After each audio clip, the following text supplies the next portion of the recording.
Mes amis, je suis encore là pour toujours le thème primordial que nous avons choisi, c'est la gestion du couple. La gestion du couple. Aujourd'hui, nous allons nous atteler sur la fidélité au sein du couple. C'est très important. La fidélité, elle commence généralement par la confiance. La confiance. Quand tu as confiance en ton homme, tu es fidèle. Quand tu as confiance en ta femme, tu es fidèle. Vous comprenez? Mais moi, je commence ce volet-là par déjà convier nous les femmes à être très proches de nos hommes. Proches de nos hommes, c'est-à-dire que quoi? À avoir confiance. Place ta confiance en lui. Pas totalement, parce que c'est en Dieu qu'on place toute sa confiance. Mais en ton homme, place ta confiance. Et évite simplement de fouiller son téléphone. Parce que là, si tu fouilles son téléphone, tu risques de tomber sur des messages peut-être qui vont te faire sauter le cœur. Ou même qui vont te projeter, t'amener dans l'au-delà. Ou même te créer des maladies, bon, tu vois. Donc, évitons. Hein, comme je suis une femme, je vais essayer de nous convier à tout simplement éviter de fouiller le portable de nos hommes. Parce que je vais donner un exemple tout simplement. Si par exemple, tu vas fouiller le téléphone de ton homme et que ton homme a eu des conversations avec une femme et il n'y a rien entre les deux, tu penses qu'il couche avec la femme. Du coup, tu peux te fâcher, tu te dis, ah, il me trompe, il me fait ci, et puis tu prends tes bagages, tu sors de la maison. Alors que c'est toi qui as bâti cet homme. Si je dis bâti, c'est-à-dire tu l'as aidé à grandir, tu l'as transformé jusqu'à ce que vous êtes arrivé à ce niveau. Peut-être que tu as aussi des enfants avec lui. Tu vois un peu, tu te lèves, tu quittes la maison. Et tout ce que tu as souffert avec cet homme, tu balances en un clin d'œil dehors. Tu balances en un clin d'œil en l'air. Parce que tu pensais que cet homme te trompe. Tu vois. Et quand tu partiras, tout ce que tu as bâti, tout ce chemin que tu as fait avec lui, serait tombé à l'eau.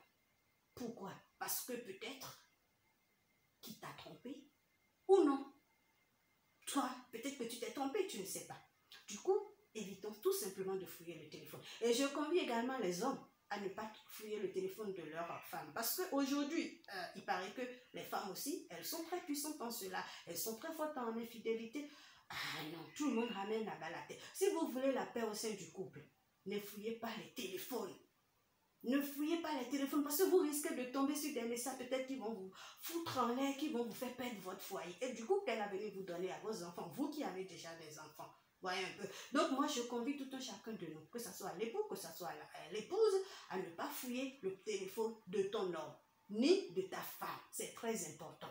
Donc, c'est un peu sur ce thème, sur ce volet principal que je voudrais aborder le sujet avec vous aujourd'hui. Et si vous avez des remarques, si vous avez des suggestions, n'hésitez pas à les envoyer. Vous avez. Donc, je le fais pour que nous communiquions, que nous soyons ensemble et que nous ramenions la stabilité au sein des foyers, au sein des couples de nos jours, surtout au XXIe siècle. On en a besoin activement. Et nous, les femmes, je nous demande de nous lever. Nous devons nous lever comme, disons, on le dit souvent, dans la bataille pour prouver aux hommes que nous pouvons, que nous sommes capables. Donc, les couples, après la prière, essayez de vous comprendre.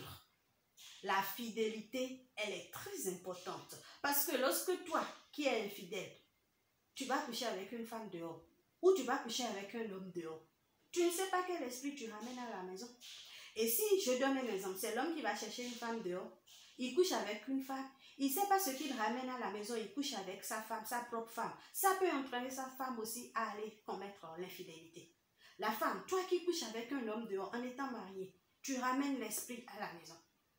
Ton homme, s'il était fidèle à toi, parce qu'il peut exister des hommes fidèles, hein. Ça, on ne peut pas affirmer ni confirmer qu'il n'y a pas d'homme fidèle, c'est Dieu seul qui le sait. Voyez un peu. Donc, si tu arrives à la maison avec un esprit et l'homme couche avec toi, il peut aussi commencer par te tromper. Tous ces volets-là, il faut qu'on voie.